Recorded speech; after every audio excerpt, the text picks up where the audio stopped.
First of all, I want to welcome the motion and I hope, from what I understand, there's not a vote on it.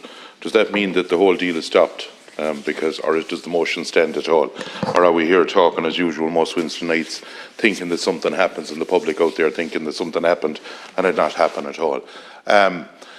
Minister, the whole scenario from beginning to end, there's something that stinks about this, for the simple reason we're getting different stories all the time. Mark Carlin came in and he said clean land, because he was so concerned about Ireland's climate targets.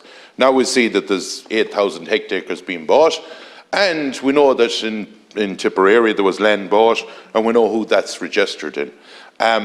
You've come out this evening, Minister, or I'm not basically putting it to you that you said it, but papers have quoted you as stating that now Coillte are buying the land. Well, first of all, Coillte told us they were buying no land. Right. Second of all, that they're going to manage it. Yes, you're right about the management part. So someone is telling us pork is somewhere.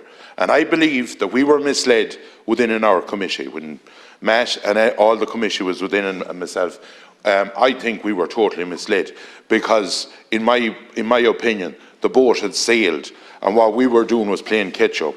And we were told, and Minister Hackett can confirm this, that you were made aware of last year, but now we have minutes of meetings that states that the year before that you were made aware of it, that there was a meeting within, your name is mentioned at all the minutes of the meetings of what was going on between Coillte and your department.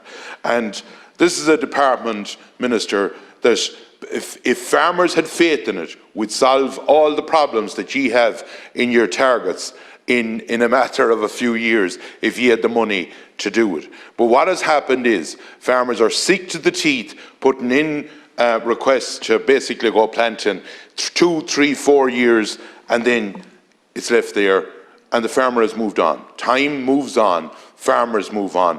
They don't wait for an incompetent department in the line of issuing basically planting licenses.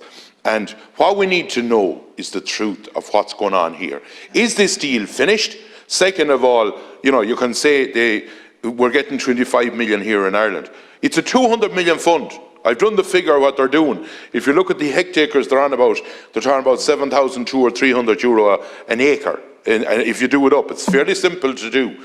Well, if you look at the figure of 25 million, that was put in as basically a cornerstone investment, the way that, and the words were that to bring in national and international. And international to me can be, you've said this evening, it's not UK or it's not anyone else. That is money from other investors that could be from anywhere around the world that would be interested in investing in it.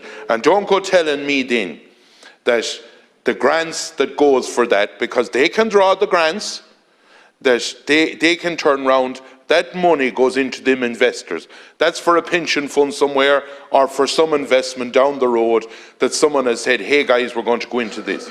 We also need to know, what's the deal? What is the intricacies of the deal in the line of, what's Coillte getting out of this? Who's getting the total figure at the end of the timber? What's the percentage they're on? We know about the Coillte partnership with farmers, and we know what went on in that, and we know what it cost to even advertise. But we don't know the details of this. And we need that, and you're in tomorrow, the two ministers are, and we welcome that. But we need to know, and your department maybe as well, to be on notice that by God we need answers tomorrow on the whole lot of this. Because we're sick and tired of going around following our tails on this, hearing different stories day in, day out. It went from 12,000 hectares, Gresham House owning it, now you're saying the total opposite. We don't know what's or where in the middle lies the whole truth, but we need to find it out, because for the simple reason, in our opinion, Irish land isn't up for sale. The farmers of Ireland deserve to be farming the land. They will look after planting if there's a scheme there to help them. And on top of that, Minister, I would ask the Taoiseach to have just to rethink of what he said, that the state needs to start buying land for the thing. Are you saying to me as Minister for Agriculture that we should have less farmers and that the state will own more land? I'll tell you one thing, this country has gone wrong.